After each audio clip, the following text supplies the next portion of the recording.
Thank you for making it happen.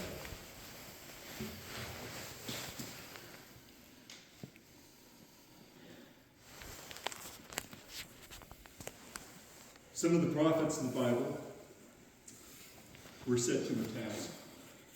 Isaiah, Jeremiah, Ezekiel, Daniel, Elijah, Moses, and even John the Baptist. And they could predict the future. And they risk not being believed, and even some madness, because that is such a mortal temptation, to be beholden to the future, but not know the outcome. To know fate is to live with a mind out of order. But we still ponder it, like I have over the past year. And if you knew how much time you had left with someone, would you change anything? And would I have changed how I spent my time with my mom if I'd known how long she had left? And I'd answer, everything. Everything. For those of you who don't know, the going story about my birth is that my mom had my sister Rachel and my brother Shenandoah and didn't want any more children. So she had a tubal ligation, and lo and behold, 16 months later, I was born. The tissue had somehow regrown over the gap and made it possible for me to be here. Now, my mom considered me a miracle, while my brother was certain I was a mistake. Why I mention this is because during one of my last conversations with my mom, while she could still wax philosophically, she brought this up, but as new questions. Why did I have you? How did you come to be? And why are you here? And she was talking about the intention of God and her role. And what was my higher purpose if I was not to be born in the first place?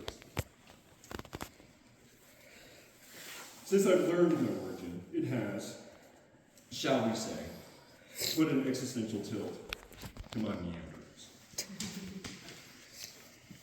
And I'll extend my riddle about prescience in the future out even further. If you were given a life that was not to be, how would you live it? I tried to answer her, but I wonder if I am just to keep asking myself that question. Or maybe I came into her life to understand her, because seriously, how many people genuinely ever want to understand you better? Then I thought it was to be with her in her last months, so that I can walk alongside with death, so that I could see how truly frail we are, and so very lonely. And yet at the same time, be bursting with light, and with an endless capacity to love. And it was during these times when she was the most frail, and the most alone, that I think that she was the closest to God, and at times, the furthest away. She once told me in tears that she worried that God wasn't there for her anymore, and that she didn't know if she loved him the way she was supposed to. I think my mom had some very profound religious experiences in her life that only a handful of us could possibly begin to understand. And Lord knows, she tried to tell us some about it. But in those experiences, I think she felt more welcome and connected than she did with those closest to her. And how do you balance such an abundance? I suspect that was her calling to teach mathematics. She took something so universal and intrinsic and convoluted and somehow turned it into a gift for hundreds and hundreds of young minds. She was the bravest person I ever knew, but she had the most courage at the end. A spirit that drove her while the memories grew dimmer by the day, like the sunsets going into winter. And while her health drained away, All that was left was her dignity. And the time we have left with each other is like the time we wanted with her. So the more we tried to hold it, the more it fell from our embrace. Her soul was like a bird, one moment singing just for you, and the next moment she could go away. That's the sense. During one of the darkest times in my life, my mom knew I needed to get my bearings. But in her wisdom as a teacher, she knew that she could either provide answers or encourage me to ask better questions. So she took me along on her journeys. And I took notes. She said there might be a test. Seriously, she wanted me to share them with you here today. I'm merciful, it's not the whole thing, but this is the end of a piece I wrote for her called Tabernacle, which is the church we carry with us, the temple within, where two or more congregate, where the holy texts are held. But some quotes for starters. Rainier Rilke asks, "Is not impermanence the very fragrance of our days?" And Marcus Aurelius Lucianus assures us, "God conceals the happiness of death, so we can endure life." If you found out that you were the ambassador for love, how would you act right now? Love it all, bless it all, forgive it all, it's all yours. Prescribe only to love. Love without your identity of love. Love is a verb, the doing of the conscious attention. Receive grace, don't block out love. Reinvigorate life by stop doubting yourself and being seated in your spirit. Learn to love and be connected. Shed what is not needed anymore. Share the commitment to greater awareness. Receive love from others, even if they are angry. Do you love people who don't know you love them? And do you love people who don't love themselves? In the co-creation of the prism of opportunity with others and fine-tuning the illusion of harmony, would you accept compassion without the outcome of joy? You cannot witness the karma of another without participating in it. Each tapestry you can barely imagine. I cannot be all I am meant to be without thee. I know I am because you are, knowing who you are. Let my vision be strong and the role you play in it. Be respectful and reverent in everything you touch. Through our compassion for ourselves, we can have it for our others. All you need is love. There's no boundary to real love except to come through brighter with love. Rewrite your history with love. Global peace is within the dimension of this gathering. What is it you want to do now that you are free?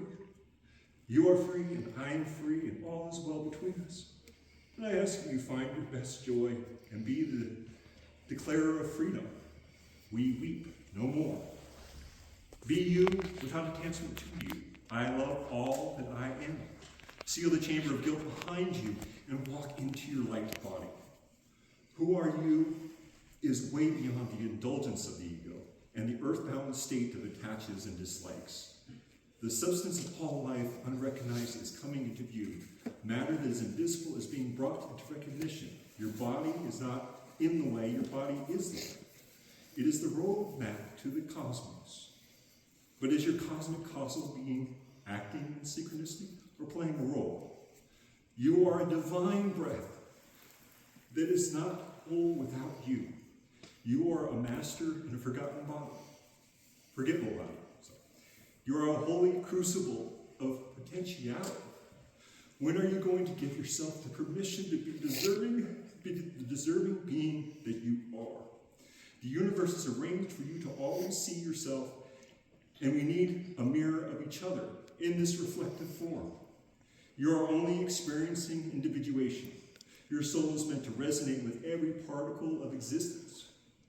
We are representations that bring stars into balance, to be of service to goodness and light holders seeking the next cause. Your story is your prayer to the universe. We were light before we were human. We are crystalline monks with nerve endings of light. Relish the elixir that is manifested out of your hand and stay in that giving, while you grant wings to the spirit of your inner child. Dissolve the barrier concealing. Bring yourself to the God presence that is in you, through you, as you, always. The activity of the divine is moving through you every breath. You are the center point in a matrix of light. You are the light in the creation. A light matrix within a light matrix. It's everywhere and within. Influence the geometric pattern of how you see the world and how it sees you. The way archangels pattern memories of who you are. We are simultaneously overlapping lifetimes, reintegrating the wholeness of love in different parallel planes that the human mind cannot comprehend in its own unfoldment. We are obelisks of impermanence, with tendrils of light from an infinite lotus, seeking out untamed moments of shared brilliance. Each point of your matrix is the point of choosing of your origin. We are connectors, not travelers, in intricate nets, filaments. Your divine will is the energy of God. And where they meet is where life is created. Call forth in all bodies, in all times, in all space, as above, so below. This earth is ascending with or without us. Now there may be a time when language is one again, but this world is our first promise and our last gift. And the sky is just one breath, and the sun is all made of eyes, and death is to take wing, feathered in heavens, and being awakened from the stream.